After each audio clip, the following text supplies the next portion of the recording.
সম্মানীয় মৃত্যুঞ্জয় মহাশয়কে।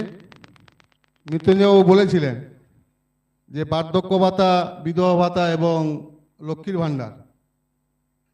আমার মাইকের আওয়াজ যতদূর যাচ্ছে মনে হচ্ছে আমার রানীচকটা পুরো কভার হয়ে গেছে, মানে বাঁধপাড়া। আমি যখন মানে 2008 সাল আমাদের পূর্ব মেদিনীপুর জেলা পরিষদ সেই সবেমাত্র পশ্চিমবঙ্গের মধ্যে আমরা তৃণমূল কংগ্রেস ক্ষমতায় আসি এবং দক্ষিণ 24 পরগনা তৃণমূল কংগ্রেসের সভাধিপতি হয়। তো আমরা তখন কি দেখলাম, যাদের এখন 35 থেকে 40 বছর বয়স তারা সবাই জানবেন, আগে বার্ধক্য ভাতা পেতে হলে আমার গ্রামে 3টা না 4টা ছিল মাত্র।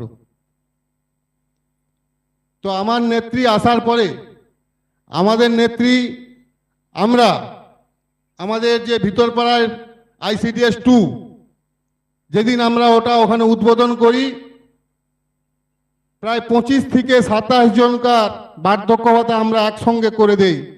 সেটা আমাদের এই মা মমতা বন্দ্যোপাধ্যায় মুখ্যমন্ত্রী হওয়ার পরে।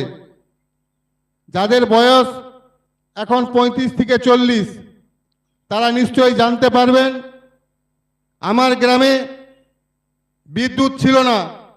2008 সালে পূর্ব মেদিনীপুরে প্রথম এত প্রায় 12 লাখ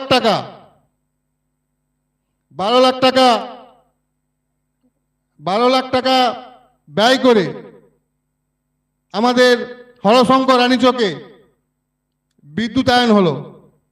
সেই বিদ্যুতায়নের ফলে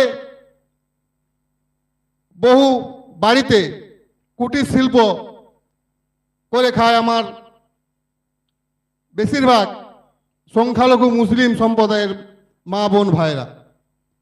আমরা এই রাস্তার অবস্থা কি ছিল আপনারা সবাই জানেন।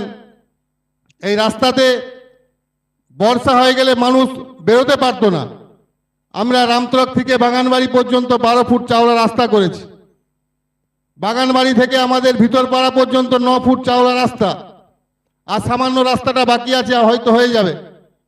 এত উন্নয়ন। যাদের 40 বছর বয়স এখন এবং যাদের 60-70 বছর বয়স, খালি বলবো বামফ্রন্ট সরকারও ছিল 2011 সালের আগে পর্যন্ত। 2011 থেকে 26 সাল আমাদের নেত্রী মা মমতা বন্দ্যোপাধ্যায়ের সরকার। খালি বলবো একটু উন্নয়নের তফাৎটা দেখবেন। এবং যারা দল করছে এখানে ভাইজানরা, নিশ্চিন্তে প্রত্যেক ব্যক্তি দলের করার অধিকার আছে। আমি খালি আমার তৃণমূল কংগ্রেসের পরিবার নয়, আমার হরশঙ্কর রানীচক গ্রামের প্রত্যেকটা বাসিন্দাকে বলবো, প্রত্যেকে রাজনীতি করার অধিকার আছে। কেউ কাউকে এমন কোনো ব্যবহার করবেন না প্রতিবেশীর সঙ্গে সেটা দুশ্মনে পরিণত হয়। কারণ কালকে সকালে বেরোতে গেলেই আপনাকে আপনার প্রতিবেশীর প্রয়োজন মনে হবে। নিশ্চিতভাবে তৃণমূল কংগ্রেস আপনাদের সঙ্গে থাকবে, কিন্তু বিরোধী যে দলগুলো আছে তাকেও সম্মান দিয়ে চলতে হবে। কারণ আমাদের গ্রাম ফার্স্ট দেখতে হবে আমরা প্রতিবেশীকে যদি আমি সম্মান না দিতে জানি তাহলে কিন্তু সমূহ বিপদ। কারণ সকাল হলেই আমার প্রতিবেশীর সঙ্গে দেখা হবে। তাই বলবো, কে ভাইজানের দল করে, কে মমতার দল করে, কে বিজেপি করে, সেটা আলাদা ম্যাটার। আপনি আগে গ্রামে শান্তি প্রতিষ্ঠিত করুন। এই ভোটের সময় দেখেছি বিভিন্ন জায়গায় সোশ্যাল মিডিয়ায় কেউ কারো ব্যক্তিগত হিংসা নিয়ে, ব্যক্তিগত রাগ ক্ষোভ নিয়ে এই ভোটের সময় মিটিয়ে নেয়। আমি রিকোয়েস্ট করব, কেউ এই সমস্ত প্রলোভনে পা দিবেননি। কারণ যাদের বয়সটা এখন প্রায় 60-70 তারাও জানবেন, বামফ্রন্টের শাসন ক্ষমতা দেখেছেন আর তৃণমূলের শাসন ক্ষমতা দেখেছেন। আমার বার্ধক্য ভাতা গ্রামে একটাও বাকি নেই। খুব সম্ভব যদিও থাকে, হয়তো এন্ট্রি হয়ে আছে, ওগুলো বিধানসভা ভোটের পরে দিয়ে দিবে।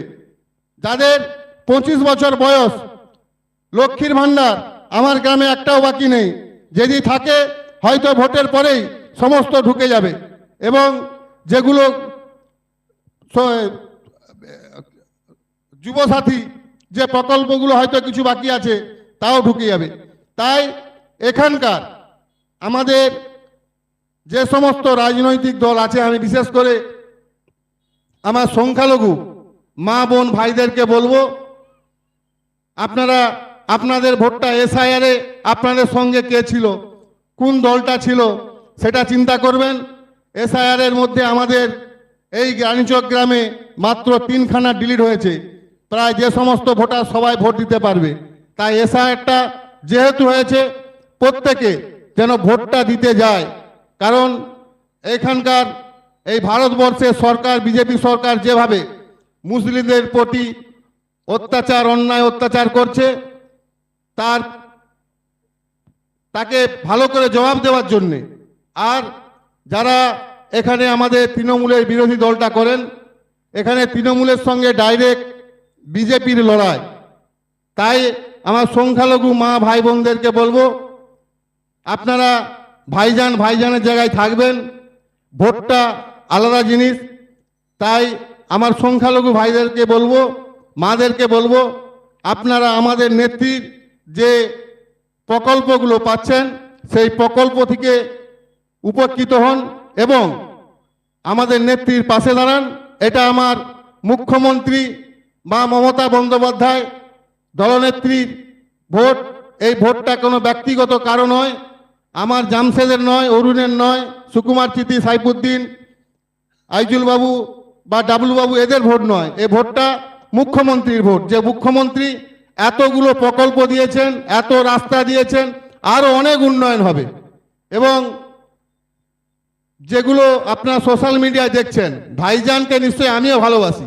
ভাইজানকে দেখবেন ভোটের পরে হয়তো আমার অফিসেও আসবে, ঠিক আছে, ওইটা ওই জায়গায়, ভোটটা কিন্তু আলাদা জায়গায়। তাই ভোটটা যেখানে দেওয়ার দরকার, রিকোয়েস্ট করব, এখানে আমার মাইকের আওয়াজ যতদূর যাচ্ছে, আমার তৃণমূল বিরোধী হতে পারে, মুখ্যমন্ত্রীকে রাখার জন্য, চতুর্থবারের জন্য মুখ্যমন্ত্রী উনি হবেন।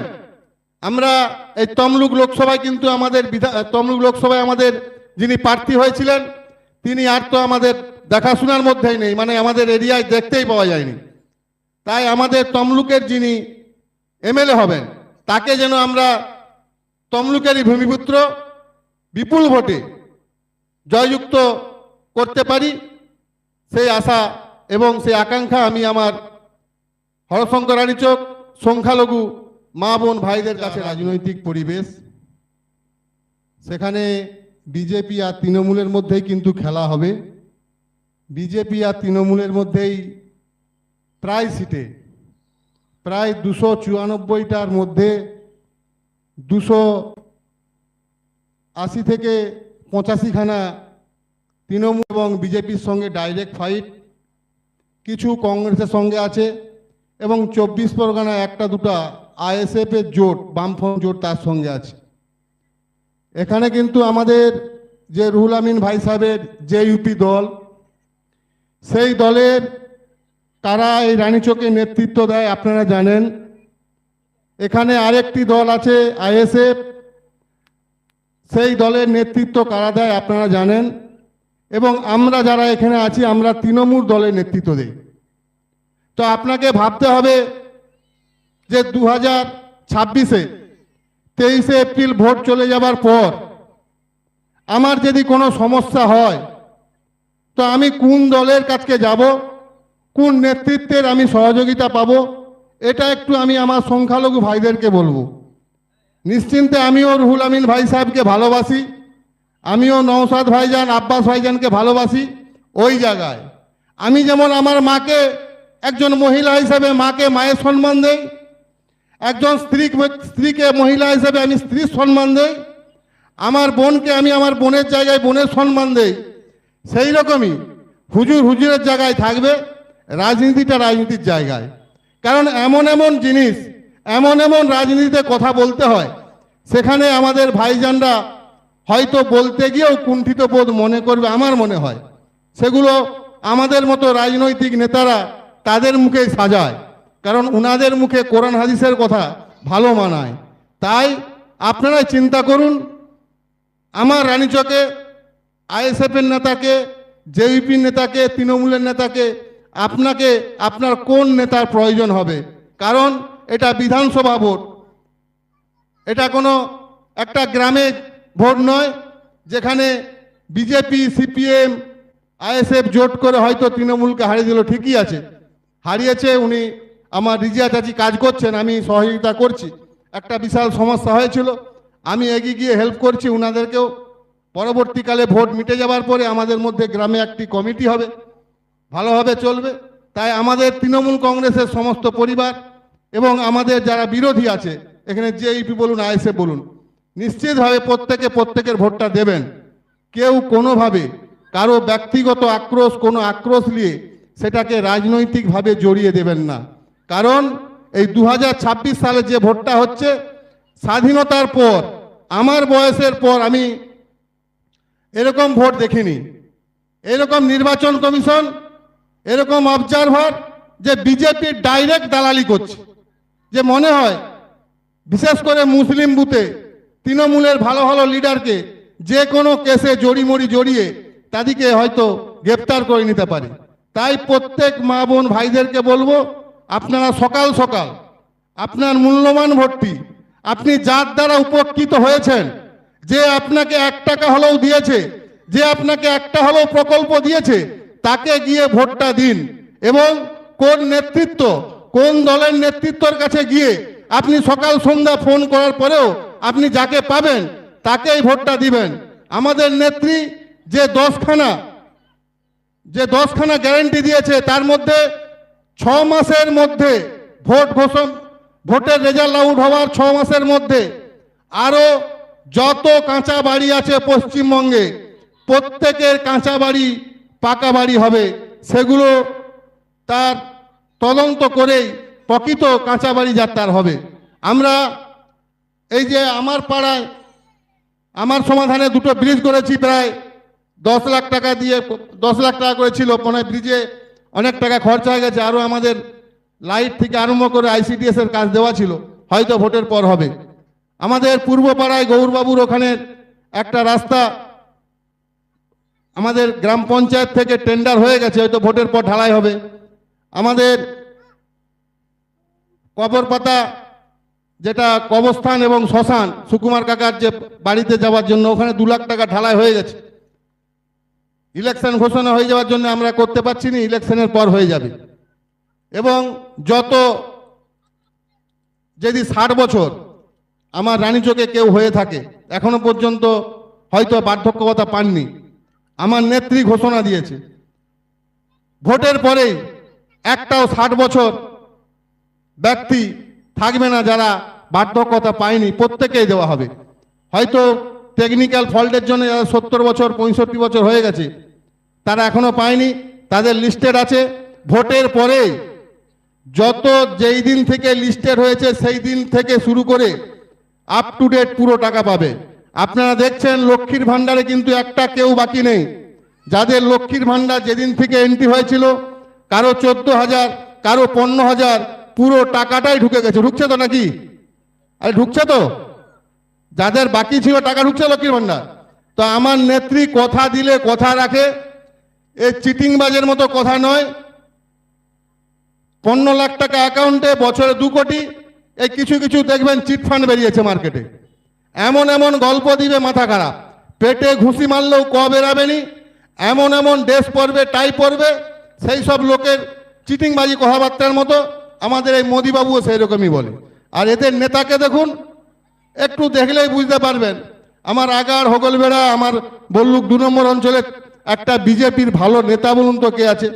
আমার তৃণমূলে খেয়ে দিয়ে এখন বিজেপিতে গেছে, একটাও বিজেপির ভালো নেতা নেই যে একটা ভালোভাবে কথা বলবে। সমস্ত জায়গায় খালি গন্ডগোল আর গন্ডগোল, প্রায় গ্রামে যেখানে বিজেপি এসেছে।